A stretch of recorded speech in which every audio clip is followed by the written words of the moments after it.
अक्सर यह देखा गया है कि मिडिल क्लास लोग सही रूप से टैक्स का प्लानिंग नहीं करने के कारण उनका टैक्स का जो डिडक्शन होता है उसे वह सही तरीके से रिफंड नहीं ले पाते हैं और उनका ज़्यादा पोर्शन जो होता है टैक्स जो डिडक्ट हुआ रहता है ज़्यादा रिफंड न लेने के कारण वह सरकार के पास चला जाता है।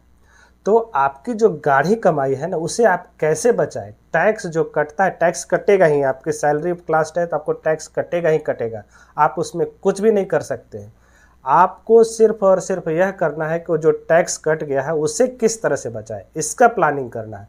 अगर यह प्लानिंग आप सही तरीके से कर सकते हैं, कर लेते हैं, तो यह मान के चलिए लाख से 1.5 लाख रुपए तक टैक्स बचाने से कोई भी रोक नहीं सकता। अगर आपका इनकम 10 लाख के आसपास है तो वहाँ पर आराम से 1 से 1,20,000 1,50,000 के आसपास टैक्स डिडक्ट होता है। आपको आसानी से वह छूट मिल जाएगी, लेकिन प्रॉपर तरीके से फाइनेंशियल प्लानिंग करना होगा, टैक्स बचाने के तरीकों को ध्यान में रखना होगा। हाँ, हालांकि यहाँ पर आज जो वीडियो है उसमें सभी तरीकों का हम लोग डिस्कस नहीं करेंगे, लेकिन कुछ कुछ ऐसे तरीके का डिस्कशन करेंगे जिससे कि आपका टैक्स भी बचेगा और आपका इन्वेस्टमेंट का जो गोल है वह भी धीरे धीरे करके पूरा हो जाएगा। तो ऐसा मान के चलिए कि अगर आप टैक्स बचाने का सोच रहे हैं 2025 में तो आपको फंड बताया जाएगा और आपके रिटायरमेंट के लिए अगर यह टैक्स को लागू कर दीजिए कि भाई टैक्स जितना हम बचा रहे हैं 1 लाख 1.5 लाख रुपया, अगर उतना बचाते रहे ये रिटायरमेंट के समय तक तो अच्छा खासा कॉर्पस भी आपके लिए तैयार हो जाएगा। दोनों स्थिति है, आइए हम लोग देखेंगे आज। तो शुरुआत करते हैं 2025 में जो बेहतरीन टैक्स बचाने के जो तरीके हैं वो कौन कौन से हैं इंडिया में, उसके बारे में हम लोग देखेंगे। तो सबसे पहला जो तरीका आता है जो कि बहुत सारे लोग उपयोग करते हैं, इंडोमेंट प्लान का। इंडोमेंट प्लान कहने का मतलब कि वैसे इंश्योरेंस पॉलिसी जिसमें कि रिटर्न नाम मात्र के मिलते हैं, या वैसे प्लान जिसमें डिजाइन किया जाता है जिसमें इंश्योरेंस भी रहता है, इन्वेस्टमेंट भी रहता है। आपको कहा जाएगा कि मैं 10 साल के लिए प्लान है और इस तरह से प्लान लीजिए कि आपको भाई 1 लाख रुपया मतलब 10 लाख रुपया आपको एक मुश्त 10वें साल मिलेगा, 5,000 महीना भरिए, उस तरह से करके। या बहुत तरह के प्लान इसमें अवेलेबल होते हैं। तो उसमें क्या होता है, इसमें रिटर्न जो रहता है मात्र आपको 4 से 5% के आसपास रिटर्न मिलता है, हार्डली 6%। इस तरह के प्लान सभी तरह के बैंक में और ख़ास करके जो पॉपुलर LIC एजेंट हैं उनके पास इस तरह के प्लान अवेलेबल रहते हैं। टैक्स तो आपका बचा देगा लेकिन आपका वेल्थ बिल्कुल भी नहीं बनेगा यहाँ पर, बिल्कुल भी नहीं। इन्फ्लेशन कोई बीट नहीं कर पाएगा। जितना पैसा मान लीजिए जिस सोच के लिए आप उस तरह के प्लान में इन्वेस्ट करते हैं, आपको वहाँ पर किसी भी तरह का बेनिफिट नहीं होने जा रहा है। उसके बाद पब्लिक प्रोविडेंट फंड, सभी वाकिफ़ है इससे। सुकन्या समृद्धि योजना जो कि गवर्नमेंट लिंक्ड पॉलिसी है, इसमें इंटरेस्ट रेट फिक्स होता है। जैसे पब्लिक प्रोविडेंट फंड में आजकल 7.1 और सुकन्या समृद्धि योजना मेरे ख्याल से 8% के आसपास, 8.2% के आसपास जो भी चल रहा हो, ऊपर नीचे इस पर होते रहता है। हर एक तिमाही में ऊपर नीचे इसमें चेंज होते रहता है, क्योंकि यह गवर्नमेंट के पॉलिसी के आधार पर है, इसलिए इसमें इंटरेस्ट रेट कम ज़्यादा होते रहता है।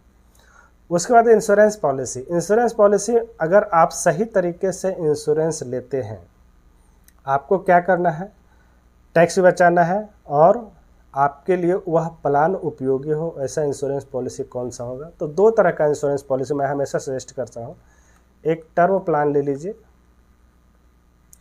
टर्म प्लान 1 करोड़ के आसपास ले लीजिए। वहाँ पर आप अगर 30 साल के हैं तो लगभग 18 से 20 हज़ार आपका प्रीमियम बैठेगा, या इससे भी कम बैठेगा, आप कंपेरिजन करके देख सकते हैं। उसके बाद दूसरा प्लान है हेल्थ इंश्योरेंस। हेल्थ इंश्योरेंस भी आपको 80D के अंतर्गत छूट मिलेगा। ये सब जितना हम लोग बात कर रहे थे सभी 80C के अंतर्गत के लिए छूट के लिए है आज के डेट में।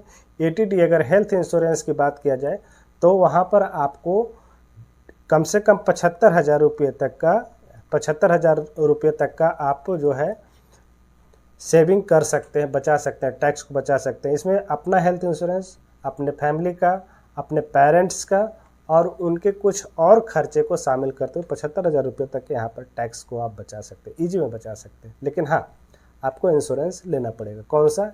Health insurance. बहुत लोग बोलते हैं कि हेल्थ इंश्योरेंस में कुछ रिटर्न मिलता नहीं। सही बात है, कुछ भी रिटर्न नहीं मिलता उसमें। लेकिन अगर आपको कुछ हुआ, बीमारी के दौरान अगर कुछ होता है, किसी तरह का अगर बीमार पड़ते हैं, हॉस्पिटलाइजेशन होते हैं, वहाँ पर जितने भी हॉस्पिटल का खर्च है वह सभी कवर किया जाएगा।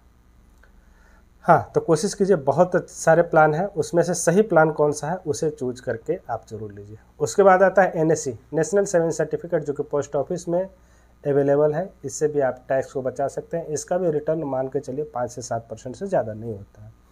5 ईयर FD फिक्स डिपॉजिट बहुत कम हो गया, लगभग ना के बराबर है इस तरह का, लेकिन कहीं कहीं अवेलेबल है, पोस्ट ऑफिस में मिल जाएगा आपको। इस तरह का FD पर भी टैक्स बेनिफिट मिलता है। और सबसे प्रचलित आता है, ये म्यूचुअल फंड की बात किया जाए तो ELSS फंड जो होता है, इक्विटी लिंक्ड सेविंग स्कीम, जो कि मार्केट से लिंक्ड है, उस पर भी टैक्स बेनिफिट मिलता है। और उसके बाद आता है यूलिप का भी डिज़ाइन जो होता है, यूनिट लिंक्ड इंश्योरेंस पॉलिसी, इसका भी डिज़ाइन जो है एक तरह से इंडोमेंट प्लान के जैसा ही किया जाता है। इसमें भी इंश्योरेंस मिक्स होता है, इंश्योरेंस और इन्वेस्टमेंट मिक्स होता है। हालांकि इसका रिटर्न आपको अन्य दूसरे इंडोमेंट प्लान से बेहतर देखने को मिलेगा, लेकिन इसमें भी दिक्कत यह होता है कि कमीशन, इसका स्ट्रक्चर भी डिज़ाइन किया गया है, कमीशन इसमें ज़्यादा आपको देना पड़ सकता है शुरुआत में। तो सबसे बेस्ट आता है इक्विटी लिंक्ड सेविंग स्कीम, जो कि ELSS फंड, म्यूचुअल फंड का जो प्रचलित टर्म है ELSS, उसमें आप इन्वेस्ट कर सकते हैं। इसका लॉकिंग जो होता है बहुत ही कम होता है, मात्र 3 साल का लॉकिंग होता है। बाकी सभी आप PPF का देखेंगे 15 साल, सुकन्या समृद्धि योजना, आपकी बेटी जब तक 18 साल नहीं होगी तब तक आप उसे उपयोग नहीं कर पाएंगे। इंश्योरेंस पॉलिसी जो दूसरे तरह का इंडोमेंट प्लान के इंश्योरेंस पॉलिसी है, कम से कम 5 साल से ऊपर, 10 साल से ज़्यादा ही रहता है। 10-15 साल एजेंट अपने मन से ही करके दे देता है, सामने वाले को कुछ भी नहीं पता होता है कि वो क्या कर रहा है नहीं कर रहा है, एजेंट अपने मन से बना करके दे देता है कितना साल के अंदर। तो वहाँ पर भी फंसने वाला काम हो जाता है, लंबे समय में आपको कुछ भी रिटर्न नहीं मिलेगा। हालांकि लोग बोलते हैं मैं लॉन्ग टर्म के लिए इन्वेस्ट किया हूँ इंश्योरेंस में, कुछ नहीं, रिटर्न कुछ नहीं वहाँ पर है। इसलिए कोशिश कीजिए इस तरह के प्लान से दूर रहने के लिए। तो इस तरह से आपको इंडिया में टूल्स अवेलेबल है, लेकिन आज जो हम लोग बेसिकली फोकस रहेगा टैक्स बचाने का, सबसे इम्पॉर्टेंट टूल जो है equity linked saving scheme, ELSS के बारे में। ये जो होता है सेक्शन 80C के अंतर्गत आप लगभग 1.5 लाख रुपये तक का टैक्स बेनिफिट ले सकते हैं। यहाँ पर 1.5 लाख रुपये तक इन्वेस्टमेंट करके आप टैक्स बेनिफिट यहाँ पर ले सकते हैं। इसका लॉकिंग कितना होता है? लॉकिंग पीरियड लगभग 3 साल का होता है। 3 साल के बाद आप चाहे तो इसको रिडीम कर सकते हैं, यूनिट को बेच सकते हैं, अवेलेबल हो जाएगा आपके उपयोग के लिए। अन्य दूसरे पॉलिसी जैसे मैंने थोड़ी देर पहले बताया, हमेशा 5 साल से ज़्यादा का रहता है। यही एक जो है प्लान है जो कि 3 साल के लॉकिंग के साथ आपको टैक्स बेनिफिट दे रहा है। तो ये सबसे बेस्ट, मतलब इसमें क्या क्या सिस्टम बनाया हुआ है कि 3 साल के बाद आपका लॉकिंग ख़त्म, आप अपने पैसे का उपयोग करिए, कोई दिक्कत नहीं। रिटर्न एक्सपेक्टेड कर सकते हैं 12 से 15%, हालांकि ज़्यादा ही रिटर्न मिलता है, लेकिन मिनिमम 15% आप आशा रख सकते हैं इसमें। डाइवर्सिफाई पोर्टफोलियो को बहुत ही अच्छा से तरीके से डाइवर्सिफाई किया जाता है, बहुत सारे स्टॉक्स इसमें शामिल किया जाता है हर एक क्षेत्र को, इसलिए डूबने का तो सवाल ही नहीं उठता है, म्यूचुअल फंड डूबने का सवाल ही नहीं उठता है यहाँ पर। Better return other than tax saving scheme, दूसरे जो टैक्स सेविंग स्कीम है उससे बेहतर रिटर्न ये आपको निकाल के देगा। पहले भी देता आया है, अभी भी दे रहा है और आगे भी देता रहेगा। क्यों? क्योंकि जब इंटरेस्ट रेट कम होता है, ज़्यादा होता है, तो वहाँ गवर्नमेंट पॉलिसी जो भी इंडोमेंट प्लान चल रहा है, जो भी PPF सुकन्या समृद्धि योजना आपके चल रहे, वहाँ पर जो है रिटर्न कम ज़्यादा होते रहता है। हाँ, हालांकि ज़्यादा तो नहीं जाएगा, 7-8% से ज़्यादा कभी नहीं ज़्यादा जाएगा। लेकिन इक्विटी लिंक सेविंग स्कीम जो पैसिव फंड होता है, उसमें अगर फंड मैनेजर चाहे तो बहुत अच्छे तरीके से वहाँ पर रिटर्न निकालने में सक्षम होता है। इसमें किस तरह से लार्ज कैप, मिड कैप और स्मॉल कैप में इन्वेस्ट किया जाता है। अगर आप इसको बेचते हैं, अगर 1,25,000 से ऊपर ज़्यादा आपका प्रॉफिट होता है तो उस पर प्रॉफिट पर 12.5% आपको गवर्नमेंट को टैक्स देना पड़ेगा, टैक्सेबल हो जाता है। कैसे इन्वेस्ट कर सकते हैं? SIP और लमसम के जरिए, दोनों तरीके अवेलेबल है। SIP से कीजिए या लमसम से इन्वेस्टमेंट कीजिए। यहाँ पर ध्यान रखने वाली बात यह होगी कि जैसे बहुत सारे लोग म्यूचुअल फंड में SIP करते हैं, तो टैक्स प्लान में जब आप SIP शुरू करते हैं, मान लीजिए आप 1 जनवरी 2024 को जो आपने शुरू किया था, उसका जो है 3 साल के बाद आपको 31 दिसंबर या मान के चलिए मोटामोटी 1 जनवरी 2027 के बाद आपका लॉकिंग 24, 25, 26, 27 में जा कर के लास्ट में आपका लॉकिंग खुलेगा 31 दिसंबर के आसपास। तो हर एक चीज़ एसआईपी कीजिए या लमसम कीजिए, आपको जो है 3 साल के बाद ही इसका लॉकिंग कंप्लीट होने वाला है। हर एक एसआईपी का 3 साल, हर एक लमसम का 3 साल, उसके बाद ही आपका यह यूनिट फ्री होगा। आप उस इन्वेस्टमेंट को जो है दोबारा यूज करने के लिए रेडी कर पाएंगे। अब देखते हैं नेक्स्ट पार्ट में। देखेंगे भाई ठीक है, ये तो हो गया, आप कौन कौन से फंड अच्छे करेंगे इसके बारे में हम लोग डिटेल से देखेंगे। म्यूचुअल फंड में अब कौन कौन सा फंड जो है हम लोग के लिए अच्छा है। तो 3 प्लान आपके लिए सजेस्ट किया जा रहा है। 3 प्लान कौन कौन सा है? पराग पारिक का टैक्स सेवर प्लान, मेरे एसेट टैक्स सेवर प्लान और क्वांट का टैक्स सेवर प्लान। तीनों प्लान बहुत ही बेहतरीन है। आगे 2025 में अगर मान लीजिए 12, 12,500, 15,000 जो डालना चाह रहे हैं आप यहाँ पर कि 1.5 लाख मेरा पूरा हो जाए, तो आप इन तीनों फंड में बराबर बराबर बांट करके आप इन्वेस्टमेंट चालू कर सकते हैं। आइए इसमें देखते हैं इन लोगों का तीनों फंड जो है डिटेल किस तरह से प्रदर्शन करते आ रहे हैं अभी तक। तो सबसे पहला फंड जो हम लोग बताएं पराग पारिक का फ्लैगशिप पराग पारिक का टैक्स सेवर प्लान। इसका आप रिटर्न देखिए, 3 साल का रिटर्न लगभग निकल के आ रहा है 18.5-19% के आसपास। 5 साल और 7 साल के टाइम फ्रेम में लगभग 23% से ज़्यादा का रिटर्न। बहुत ही बेहतरीन फंड है। आप देखिए साल दर साल हमेशा पॉजिटिव रिटर्न निकाल करके दिया है। 2020 में 28%, 2021 में 35%, उसके बाद 5%, उसके बाद 27%, अभी क्वार्टर चालू है। तो बहुत ही बेहतरीन फंड है पराग पारिक का। वेल डाइवर्सिफाई पोर्टफोलियो है इसका, कहीं कोई डाउट नहीं है। इस तरह के फंड को आपको टैक्स के लिए ज़रूर ऐड करना चाहिए आपके पोर्टफोलियो में। अगर है तो एसआईपी लमसम जो भी है जा रहा है कंटिन्यू कीजिए, अन्यथा इसे आप शामिल करने के बारे में ज़रूर सोचिए। उसके बाद आता है मेरे एसेट का टैक्स सेवर प्लान। इस प्लान का देखिए 3 साल का रिटर्न लगभग 16% और 5 साल और 7 साल 10 साल के टाइम फ्रेम में 20% के आसपास रिटर्न निकाल करके दे रहा है। लंबे समय में इक्विटी आपको अच्छा वेल्थ बना करके देगा, या मान के चलिए। हाँ, कुछ समय से इसका फंड का प्रदर्शन खराब रहा था, लेकिन धीरे धीरे इस फंड के सुधार आया और बहुत ही अच्छा आज के डेट में प्रदर्शन कर रहा है। तो आप इस तरह के फंड में इन्वेस्ट करके आप अपना जो है टैक्स बचा सकते हैं। तीसरा फंड जो है जिसको हम लोग लिया है वह क्वांट का टैक्स सेवर प्लान है। क्वांट का टैक्स सेवर प्लान को देखिए, यह भी बहुत ही बेहतरीन प्रदर्शन कर रहा है साल दर साल। 3 सालों का रिटर्न 19%, 5 साल और 7 साल और उससे ज़्यादा के टाइम फ्रेम में देखें तो 30% से ज़्यादा का रिटर्न। बहुत ही बेहतरीन है फंड है। देखिए बहुत ही अच्छा रिटर्न निकाल करके दिया है 2019 के बाद से, अभी लगातार यह पॉजिटिव रिटर्न निकाल करके दे रहा है। तो ठीक है ना, आप इस तरह के फंड को चूज कीजिए, उसमें इन्वेस्ट कीजिए धीरे धीरे एसआईपी और लमसम के जरिए, ताकि एक समय में जो टैक्स का बर्डन आपके ऊपर आता है ना वह कम हो जाएगा। एक समय में बहुत लोग यह बोलते हैं कि भाई ठीक है मार्च के लास्ट में ही डालेंगे। क्या होता है कभी कभार उनके पास पैसा नहीं रहता है और किसी कारण से मार्केट अप रहा तो वहाँ पर आपको घाटा देखना पड़ सकता है। हाँ, हालांकि स्ट्रेटेजी अच्छी है, अगर लंबे समय के लिए इन्वेस्ट करने हैं तो किसी भी समय इन्वेस्ट कीजिए, किसी तरह का दो राय नहीं है।